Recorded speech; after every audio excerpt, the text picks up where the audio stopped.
I make a motion that we excuse both Ms. Whittlesbach and Ms. Stiles. Second. I have a motion from Ms. O'Shea and a second from Mr. Mosby to excuse the absence of Ms. Stiles and Ms. Whittlesbach this evening. Roll call. Mr. Mosby? Yes. Mr. Feeney? Yes. Mr. Hartzell? I'd like to break that down. I would like to excuse Ms. Whittlesbach, but not Ms. Stiles.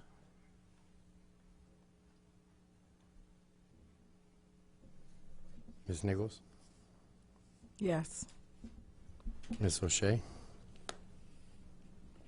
May I ask a question on Mr. Hartzell, why you're not excusing Ms. Stiles?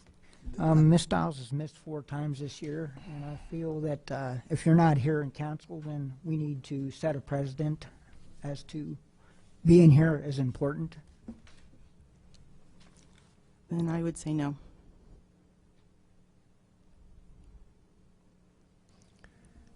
Three yes. That's 3 yes and 2 no.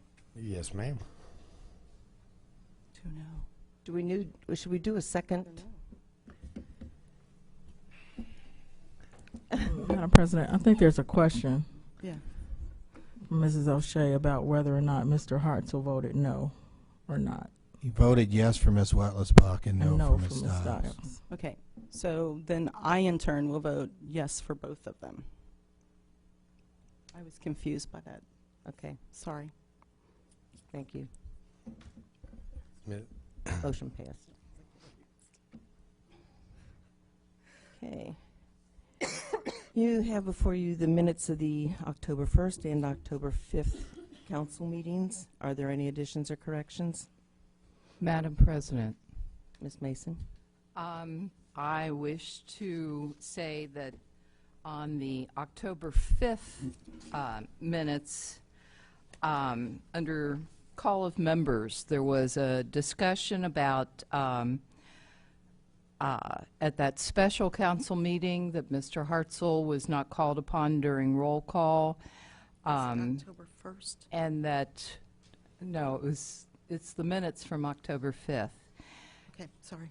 And that Ms. Stiles had enumerated a number of other meetings where he was, during that discussion, it was pointed out, I'm the one that brought up, and I think Mr. Mosby did too, the difference between having a sitting mayor at those previous meetings so that Mr. Hartzell was simply filling in as President Pro Tem, as well as the meeting that she had mentioned when I was President Pro Tem, versus not having a sitting mayor where you, Ms. Riga, then assumed the role, assumed the position of mayor, so that Mr. Hartzell then assumed the position of President of Council, not President Pro Tem, and that was the difference with those meetings. And it's not included in the minutes, but I would like to see it reflected in there that that was part of the discussion. So I'd like to add that to the minutes, amend it to have that discussion included. Okay, I'm sure Mr. Whittle will take care of that. Yes, ma'am. Anything else? Madam President, I would Mr. Mosby? move that we accept the minutes as amended by the mayor. We move to accept the minutes as amended by the mayor. For October 5th and, Oh, yes, ma'am, and October 1st. okay. I'll second that. I have a motion from Mr. Mosby and a second from Ms. Nichols to accept the minutes of the October 1st meeting and to accept the minutes of the October 5th meeting as amended. Roll call. Mr. Mosby? Yes. Mr. Feeney? Yes. Mr. Hartzell? Yes. Ms. Nichols? Yes. Ms. O'Shea? Yes. Motion Yes. carries, Madam President. Thank you. Administrative reports. Mayor Mason. Thank you, Madam President. I have a few things. For those, the parking lot should be completed within 30 days. with the final blacktop coat. The asphalt plants do close around Thanksgiving or right after Thanksgiving, so it will be completed before they close for the season. I've also learned the Pro Foundation has completed the repairs to the roof of their portion of the city building, so that has been a problem solved. This past Saturday, October 17th, they built the playground back at Pies Park, the Kaboom playground. There was a whole team of workers that were back there all day long, working hard. They put in a lot of effort, and I'd like to recognize Sean O'Rourke and Colin Thornton, who spearheaded this whole project. They were the ones that got the grant from Kaboom to be able to pay for a great portion of the playground, but they also spearheaded the fund drive to implement that and to raise the matching funds that we needed in order to get it paid for. Also want to thank Home Depot, who donated some of the materials. They also had 2 workers, and we didn't get the names of the 2 workers from Home Depot who came out on their own time and volunteered and did a lot of work in getting the playground set up. And also to Krimmer's Italianette, who donated pizzas to feed the volunteers. So it was a long day, I'm sure, for all those volunteers. They put in a lot of hard work, and it just shows what community can do. I would also like to say something. It's been brought to my attention. I don't go on Facebook, but a number of my friends and family, and it was also brought up to my employer, the personal attacks and the name calling and even going after the livelihood of those that they oppose. This is, I know Change NCH is going to say they had nothing to do with it, no control, but these are people who are on there supporting you and attacking. My boss, as a matter of fact, is the one that came up and talked to me on Friday because they're going after my job, trying to say that there is some major conflict and that there should be separation of church and state. Well, obviously they don't understand what separation of church and state is. It has nothing to do with what your daytime job is that restricts you from being able to hold office. And in fact, my boss did check with the Archdiocese of Cincinnati. And just to lay to rest, there is no restrictions that say that I cannot hold office. But I just think that that whole attitude that they don't just disagree with us politically, they make it a personal attack, and they make it that they are trying to destroy the person and destroy their livelihood. And this isn't the first time that this tactic has been used. And like I said, I know you can say that you can't control what other people post and what other people say, but these are people that are your supporters, they're your friends. There are people that I'm sure you know who's doing this posting and who's posting and spewing all of this hateful stuff, calling me vile, crude, despicable names on the internet. Is that really the tactic? Is that really the reputation that you want? This is the toxic environment that made Mayor Bancroft resign, because people attacked her personally. They attacked her husband. They even attacked her small children. Now, is this something to be proud of? Is this the reputation that we want North College Hill to have? To have it all out there on the internet, making these personal, vile attacks and trying to go after people's livelihoods. That's all I had to say. Okay, thank you. Call of members, Mr. Mosby. Thank you very much. You know, I would just like to say just one thing, Madam President. Everybody who sits at this table, and including the mayor, we're all elected officials or appointed, as Mr. Feeney and myself are. But I do understand that we serve as gatekeepers, and that is something that's important because when I say use the term gatekeeper, I'm using it somewhat symbolically, but I use it to simply say that whatever typically we allow to come into our city is what's going to come into our city. And I do think that we all have a responsibility to at least exhibit a modicum of decorum while we're here. And certainly doesn't mean that people have to love and like one another while we're here at council. But we do have a responsibility and duty to serve the constituency here in the city. I was thinking about for a moment this past week, I don't know why I think about government so much, but it's kind of amazing that the laws that are decided upon for the city are always decided upon by a minority of people. It's always that way. So I do think that it is important for us to remember that our duty is to the broader citizenry here in North College Hill, and that we should all remember that whatever conduct we exhibit is going to be a reflection of what is going on in our city. And I'll just leave it at that. Thank you very much. Okay, thank you. Mr. Feeney.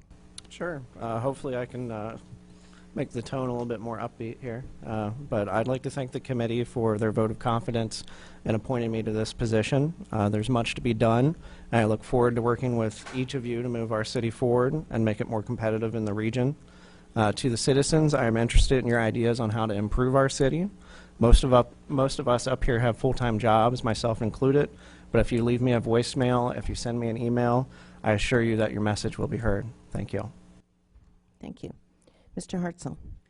I'd just like to say that the parking lot is looking good. I found a place to park, and I didn't have to come up the back road, so thank you. Thank you. Ms. Nichols. Yes, I would just like to welcome Mr. Feeney, and I look forward to working with you as well, and welcome. Thank you. Ms. O'Shea. Well, I wasn't going to say anything, but I feel like I need to say something.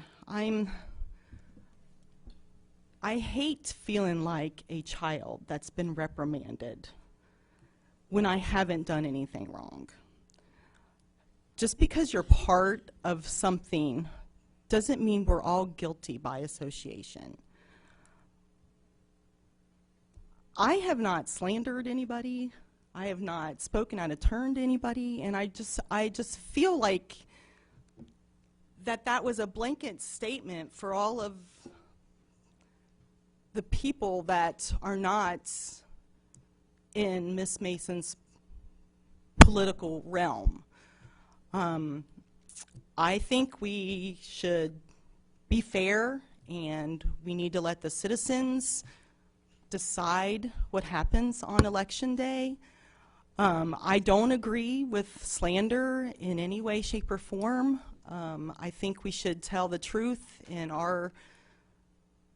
how we feel about things, not just in this room, but when we speak to people publicly, or when we speak with people on the internet, or over Facebook, or however social media anybody wants to choose to get their message out.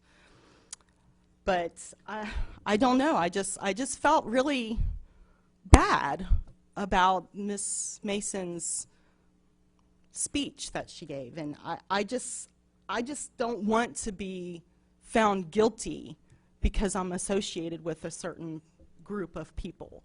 One bad apple doesn't spoil the whole group. No one speaks for me but me. If you want to know what I have to say, then just ask me and I'll tell you.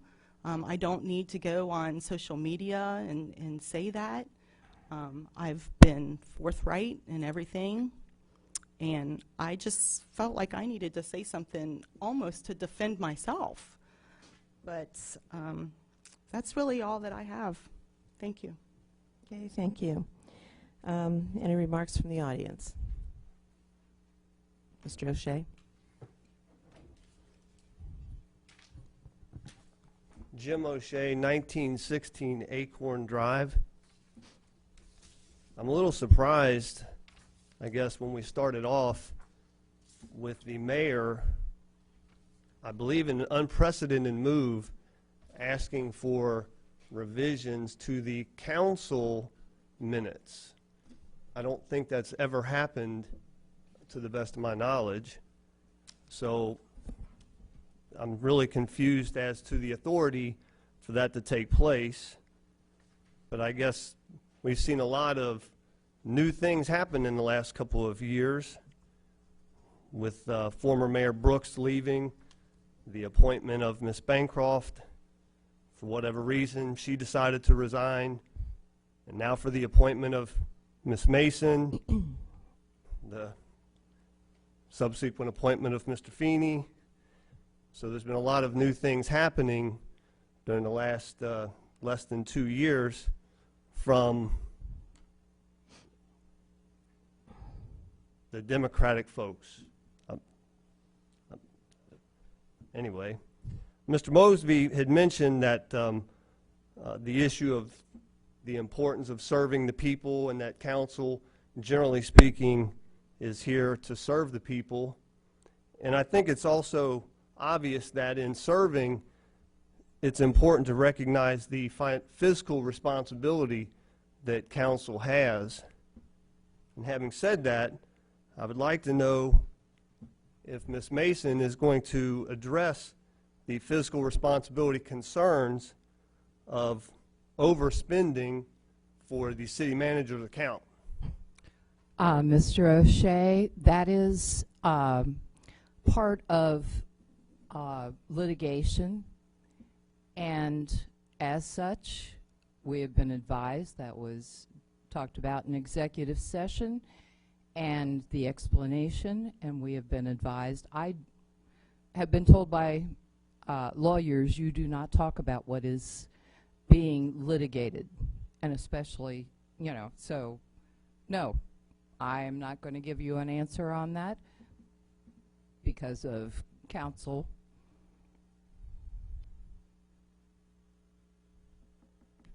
Because the advice of counsel. Oh, because of the advice of counsel. Okay, so and I you have believe no you know intentions- that there is. you have no intentions of trying to resolve the problems with the overspending from the account? It is in the midst of a lawsuit right now, Well, no, Mr. actually, that O'Shea. particular part of it is not part of the lawsuit. It is part of a lawsuit, No, Mr. O'Shea. no, it's Yes, not. it is. Well, apparently Yes, you it haven't read is. the lawsuit. Nonetheless, the issue here is if you are going to allow your employee to be paid from an unappropriated fund.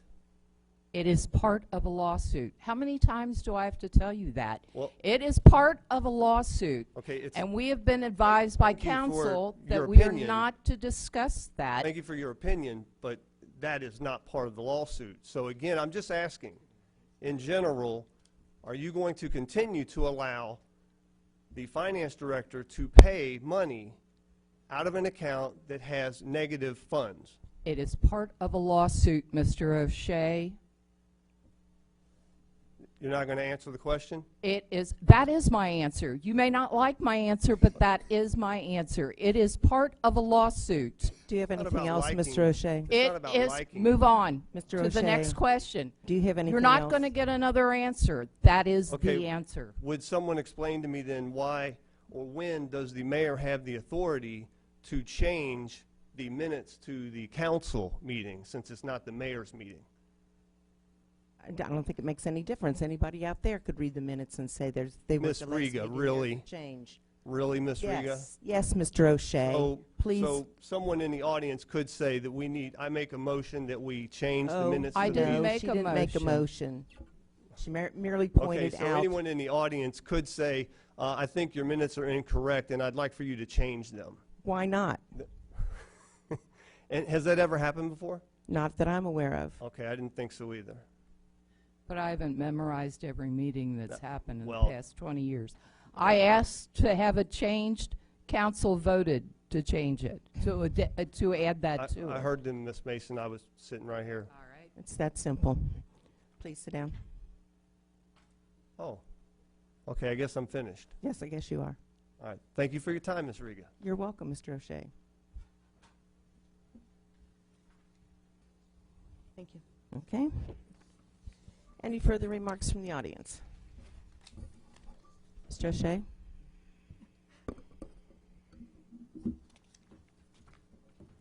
Jim O'Shea, 1916 Acorn Drive. This was the first reading of the ODOT consent legislation. I know previous meetings, it was determined that all pieces of legislation would be moved onto committee before they're put on the agenda. Is there any particular reason why this particular piece of legislation was not moved to a committee? It was just received in the mail within the last, well, just today, I believe. And it's really quite simple. They just want to do some repair work. It's not going to cost us anything. So even though What else council is there to discuss? So council decided that all legislation should go to committee before it's put on the agenda, but someone decided tonight that this piece of legislation didn't have to follow those procedures? Looks that way. Thank you. You're welcome. Is there any old business? Yes, Madam President. Okay, so first thing is I don't understand what just happened with the resolution for the trash and recycling fees. Is this going to committee, or is this just on the table for the reading? It was given to the committee chair several weeks ago for discussion Right, in I his understand. committee. What happened to it beyond that, I don't know. I'm just hearing tonight. All right, so then I'm asking then for clarification. What are we doing with this? Because I heard Ms. O'Shea say I'm willing to discuss this in committee. As far as I know, it was not referred back to committee. It somehow made it up to the table. And so I don't know. I mean, we obviously just had a reading of it. Is it going back to committee? Is it going to stay on the table? I honestly don't know. That's why I'm asking for an understanding. Mr. Hartzell? It's up for the first reading, which we had tonight. Right. It's still open for discussion, which we can discuss at the finance meeting. If there's changes that you want to make to it, then it needs to come back to here with those changes and amended. Okay, so I didn't hear it being referred back. That's why I'm asking the question. So is it going back to Finance Committee? You can discuss it in finance next Monday if you want, or we can just continue on with our readings. Either way, it works. Okay. The other thing is, Madam President, that while I am not necessarily a fan of a lot of the belligerence that's occurred here, I do try to, when something in principle is stated and it's true, I usually try to submit to that. And what Mr. O'Shea said is accurate. There was a piece of legislation that was placed on agenda in the form of a resolution, and it was basically placed on the table for a first reading. If we agreed, and I thought that we did, that our legislation was going to follow procedure. I do think that we ought to endeavor to keep the spirit of that in everything that we do. And there are things that we have to vote on that must be passed.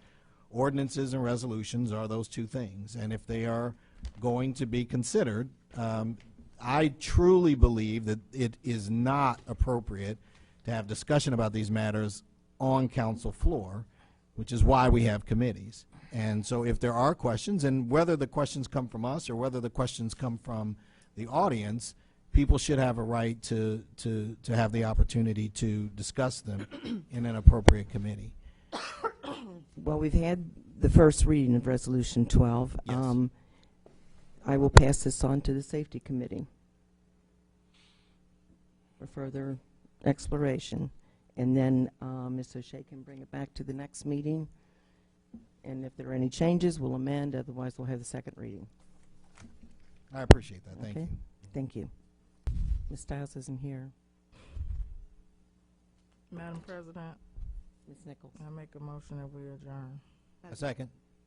Have a motion. Mr. Mosby? Have a motion from Ms. Nichols and a second from Mr. Mosby to adjourn. Mr. Roll Feeney? call. Yes. Mr. Hartzell? Yes. Ms. Nichols? Yes. Ms. O'Shea? Yes. Meeting adjourned. Punch.